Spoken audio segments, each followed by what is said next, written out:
इस वीडियो में हम कक्षा 8 का प्रश्नावली 13.2 को सॉल्व करेंगे। तो चलिए स्टार्ट करते हैं इस वीडियो को। तो देखिए डियर स्टूडेंट्स, क्वेश्चन नंबर 1 में हमसे क्या कहा गया है, निम्नलिखित में से कौन प्रतिलोम अनुपात में है। तो देखिए डियर स्टूडेंट्स, इस क्वेश्चन में हमें ये 5 पार्ट्स दिए गए हैं। तो इन सभी में हमें ये बताना है कि इनमें से कौन कौन से प्रतिलोम अनुपात में है। तो प्रतिलोम अनुपात में क्या होता है कि इसमें हमारा अगर एक चीज बढ़ रहा होता है तो दूसरा घट रहा होता है, और अगर एक चीज घट रहा होता है तो दूसरा बढ़ रहा होता है। ठीक है, यानी कि उल्टा चलता है। तो देखिए सबसे पहले हम पहले पार्ट को करते हैं। इसमें हमसे क्या कहा गया है, किसी कार्य पर लगे व्यक्तियों की संख्या और उस कार्य को पूरा करने में लगा समय। तो ये किस अनुपात में है, सबसे पहले इसको हम समझते हैं। हमसे कहा गया है कि किसी कार्य पर लगे व्यक्तियों की संख्या और उस कार्य को पूरा करने में लगा समय। तो मान लीजिए कि यहाँ पर हमारे पास 20 आदमी है। एम का मतलब मैन यानी आदमी। 20 आदमी अगर किसी काम को एक दिन में करते हैं, ये हो गया डब्ल्यू यानी कि वर्क यानी काम।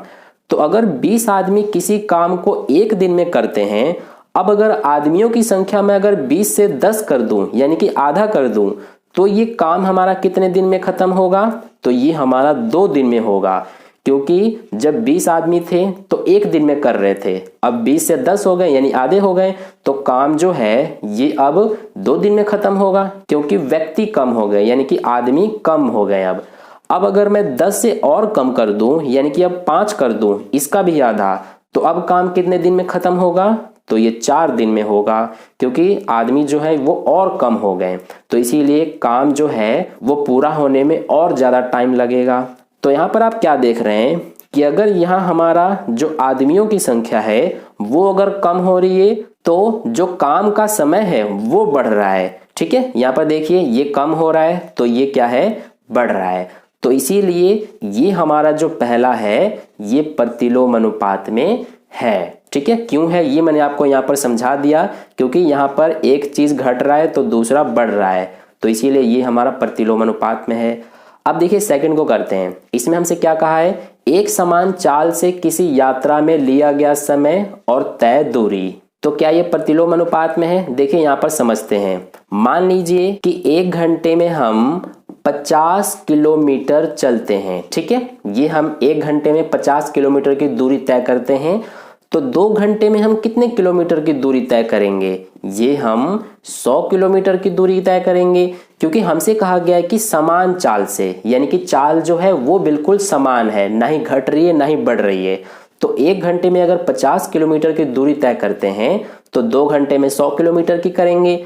अब इसी तरह से 3 घंटे में कितने किलोमीटर की दूरी तय करेंगे, तो 3 घंटे में हम कितने किलोमीटर की दूरी तय करेंगे, 150 किलोमीटर की। क्योंकि देखिए 1 से यहाँ पर 3 हो गया यानी कि 3 गुना हो गया, तो 50 किलोमीटर से 150 हो जाएगा यानी कि इसका भी 3 गुना हो जाएगा।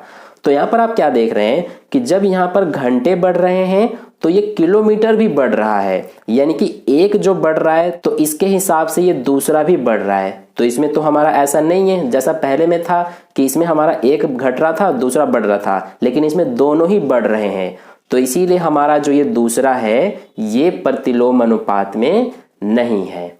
ठीक है, तो आई होप आपको समझ में आ गया। अब देखिए तीसरा करते हैं। तीसरे में हमारा क्या है, खेती की गई भूमि का क्षेत्रफल और काटी गई फसल।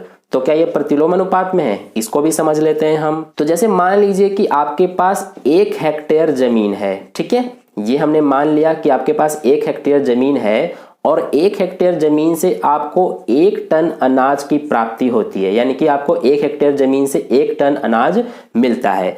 अब अगर जमीन जो है ये अगर 2 हेक्टेयर हो जाता है तो कितना अनाज मिलेगा, जाहिर सी बात है 2 टन मिलेगा। अब अगर जमीन 3 हेक्टेयर हो जाता है तो फिर अनाज कितना मिलेगा, 3 टन। तो यहां पर आप क्या देख रहे हैं कि जैसे जैसे जमीन का क्षेत्रफल बढ़ रहा है तो अनाज जो है ये भी बढ़ रहा है, यानी कि जो फसल है ये भी बढ़ रहा है। तो इसमें भी हमारा एक के बढ़ने पर दूसरा भी बढ़ रहा है, यानी कि इसकी तरह से सेम सिचुएशन है। ठीक है, तो ये भी हमारा थर्ड वाला प्रतिलोम अनुपात में नहीं है। ठीक है, आई होप आपको समझ में आ गया। अब देखिए फोर्थ करते हैं। इसमें हमसे क्या कहा गया है, एक निश्चित यात्रा में लिया गया समय और वाहन की चाल। तो सबसे पहले हम इसको मिटा लेते हैं फिर इसको समझते हैं। तो देखिए इसको हम समझ लेते हैं कि हमारा ये प्रतिलोम अनुपात में है कि नहीं। हमसे कहा गया है कि एक निश्चित यात्रा में लिया गया समय और वाहन की चाल। तो मान लेते हैं हमारा कि निश्चित यात्रा यहाँ से शुरू होती है और यहाँ पर खत्म होती है, यानी कि हमें यहाँ से यहाँ तक चलना है। ठीक है, ये हमारा निश्चित यात्रा है। अब मान लीजिए कि आप अपनी कार से 50 किलोमीटर प्रति घंटे की रफ्तार से चलते हैं, यहाँ से चलना शुरू करते हैं और यहाँ तक पहुँचते हैं। तो मान लीजिए कि आपको अपनी कार से 2 घंटे लगते हैं। अब अगर आपने अपनी कार की स्पीड 50 से 100 किलोमीटर प्रति घंटा किया तो फिर आप कितने घंटे में पहुंचेंगे? जाहिर सी बात है कि 1 घंटे में ही पहुंचेंगे, है ना, क्योंकि अगर स्पीड कम है तो टाइम 2 घंटे लग रहा है, यानी कि 50 किलोमीटर है तो 2 घंटे लग रहा है। अब हमने 50 से स्पीड जो है कार की वो डबल कर दी, यानी कि बढ़ा दी, तो टाइम जाहिर सी बात है कि कम ही लगेगा। तो यहाँ पर आप क्या देख रहे हैं कि जैसे यहाँ पर हमारा स्पीड बढ़ रहा है तो टाइम जो है ये घट रहा है। ठीक है, तो इसीलिए ये हमारा किस अनुपात में है? प्रतिलोम अनुपात में, क्योंकि इसमें एक बढ़ रहा है तो दूसरा घट रहा है। ठीक है, तो इसीलिए चौथा हमारा प्रतिलोम अनुपात में है। आई होप आपको समझ में आ गया क्यों है। अब देखिए लास्ट 5th पार्ट करते हैं। इसमें हमसे कहा गया है किसी देश की जनसंख्या और प्रति व्यक्ति भूमि का क्षेत्रफल। तो क्या ये हमारा प्रतिलोम अनुपात में है? इसको भी हम समझ लेते हैं। हमसे कहा गया है किसी देश की जनसंख्या और प्रति व्यक्ति भूमि का क्षेत्रफल। तो मान लेते हैं किसी देश का क्षेत्रफल 100 किलोमीटर स्क्वायर है और उस देश में कुल 10 व्यक्ति रहते हैं।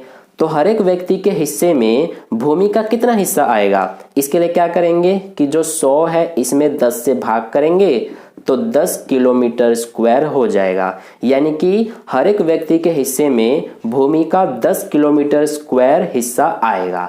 ठीक है, अब अगर उसी देश में जिसका जो क्षेत्रफल है 100 किलोमीटर स्क्वायर है तो इस देश में मान लेते हैं अब 20 व्यक्ति आ गए, तो अब हर एक व्यक्ति के हिस्से में भूमि का कितना हिस्सा आएगा? इसके लिए अब हम जो 100 किलोमीटर स्क्वायर है इसका 20 से भाग करेंगे, क्योंकि अब 20 व्यक्ति हो गए, तो हर एक के हिस्से में 5 किलोमीटर स्क्वायर आएगा। यहाँ पर ध्यान देना, भूमि उतना ही रहेगा, 100 किलोमीटर स्क्वायर है, क्योंकि भूमि कभी भी बढ़ता नहीं है, यानी कि भूमि जो होता है जमीन वो फिक्स होता है, ये नहीं बढ़ सकता, जनसंख्या बढ़ सकती है। ठीक है, तो यहाँ पर आप क्या देख रहे हैं कि जब 10 व्यक्ति थे तो हर एक के हिस्से में 10 किलोमीटर स्क्वायर भूमि का हिस्सा आता था। अब अगर 10 से 20 व्यक्ति हो गए, यानी कि जनसंख्या बढ़ रही है, तो जो जमीन है वो हर एक के हिस्से में कम आ रहा है, यानी कि यहाँ पर आप क्या देख रहे हैं कि जनसंख्या के बढ़ने पर जो क्षेत्रफल है प्रति व्यक्ति का वो कम हो रहा है। तो एक बढ़ रहा है तो दूसरा कम हो रहा है, इसीलिए ये हमारा प्रतिलोम अनुपात में है। ठीक है, तो ये हमारा क्वेश्चन नंबर 1 का सॉल्यूशन कंप्लीट हुआ। आई होप आपको अच्छे समझ में आ गया है। तो अगर आपको वीडियो अच्छा लगा है तो वीडियो को लाइक कर देना, अपने दोस्तों के साथ भी शेयर कर देना, और चैनल पर नए आए हैं तो चैनल को सब्सक्राइब करके बगल में जो बेल आइकन आता है उस पर ऑल नोटिफिकेशन वाले पे क्लिक कर लेना, ताकि नेक्स्ट वीडियो जैसे अपलोड की जाए उसका नोटिफिकेशन सबसे पहले आपको मिल जाए। मिलते हैं फिर नेक्स्ट क्वेश्चन के लिए नेक्स्ट वीडियो में। धन्यवाद।